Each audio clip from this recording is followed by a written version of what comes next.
And when they all began in these different regions, they all succeeded because they started getting heard there and then broke out nationally and, of course, internationally. And it meant so much to people around the world and have been such a great beacon around the world for what is great about American culture. Now, I don't know if that cycle is going to continue if we don't allow the fertilization of new music and new sound by letting music be decided by merit and what's exciting and new, and not just who's got a big record label backing them with wads of cash. I know full well that today's musicians have all kinds of exciting new platforms to get their music out, like satellite radio, which is wonderful. I subscribe myself. Of course, the internet, iTunes, and things like YouTube. They have all kinds of different ways to display and disseminate their creative talent. And the broadcasters, of course, use that argument to say, don't worry about it. But the fact remains we need to worry about it, because broadcast radio continues to be the dominant way to break new artists and to get new music heard. The two satellite radio companies, for example, that we hear so much about, and they are fantastic, they've only got about 12 million subscribers, while over 200 million people listen to terrestrial radio on a weekly basis. And we also know for a fact that there's the strongest correlation between airplay and record sales than any other factor. The radio industry knows it, the record industry knows it, the musicians know it. That's why I've been so strong on trying to encourage the Commission to stamp out payola practices in the radio broadcasting industry. I really believe that payola hurts musicians and the radio industry in a free flight who can pay the most and not what sounds the best. It really puts the communities that they are licensed by us to serve and the needs and tastes of that local community. It may be a short-term gain for the station, but in the long run, I think it turns off the listening public. Advertisers end up migrating to other platforms. In the long run, the radio industry itself loses out. And of course, it's inconsistent with one of the pillars of our broadcast media ownership system, localism, which really requires broadcasters to put local interests first. That includes local artists and the local community's own tastes. So for the long-term health of the radio industry and for the music industry and for all of us as listeners and as citizens, it's in all of our interest to fight against it. And this is the way the law has been ever since the FCC was even, before the FCC was even created. The very first act, the Radio Act, 1927, before the Communications Act, Congress has always maintained an unwavering requirement that broadcasters have to announce who gave them valuable consideration to air anything.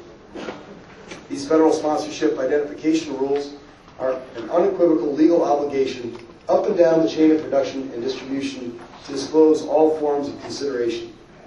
These rules are based on a long-standing principle that listeners and viewers have a right to know who's trying to persuade them so they can make up their own minds about what they're hearing or seeing. Now, despite many allegations I heard when I first got to the Commission about widespread payola abuses, we never really got specific complaints in. We never really tried to investigate those claims, but we never had the kind of record evidence to back them up until the New York Attorney General, then New York Attorney General, now the Governor of the state of New York, Eliot Spitzer. He did an incredible investigation that brought to light an arsenal of smoking guns involving hundreds of radio stations. He really aggressively pursued the problem the way it needed to be done, and he found vast numbers of potential violations of federal law.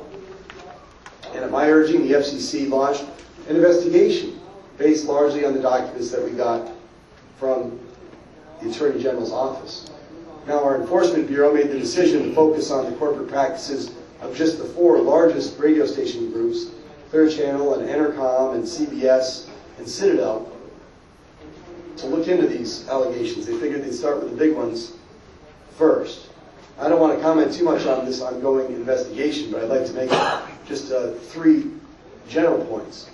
First, I think that whatever the result of this investigation is not going to be a panacea, but we do need to make sure that we implement meaningful reforms that begin to change corporate practice and behavior. There needs to be a change in radio's corporate culture so that it doesn't encourage or promote the use of major record labels to subsidize the operating costs of the stations or to enhance their revenue. While dishonest employees will continue, perhaps from time to time, to take some money under the table, station owners need to send a really clear message that that kind of practice won't be tolerated and that there are practices in place to prevent it. Second, our job is to enforce the law, and there needs to be effective government oversight. As the old saying goes, I think sunshine is the best disinfectant. I believe the FCC can play a real role in ensuring the industry has sufficient safeguards in place and that we're overseeing them. Third, we need to ensure that independent and local artists get a fair chance at airplay. They need a shot. I've been hearing concerns from independent labels that while they were getting little airplay before the New York and FCC investigations, the backlash made it even harder for them sometimes to get through the door because they couldn't get their promotion people even listen to. We should make sure that our investigation doesn't freeze out fresh, local, or new and independent music. I think that everyone, artists, the industry, and the public, is better off when the best songs, not the highest bidders, get played on the radio. Otherwise, we'll never know how much creative genius gets lost, even from places like right here in Memphis where there's so much wonderful creative music being created right here. We owe it to the American public, we owe it to music lovers, to creative artists, and to everyone to enforce the law fairly, reasonably, and absolutely strictly.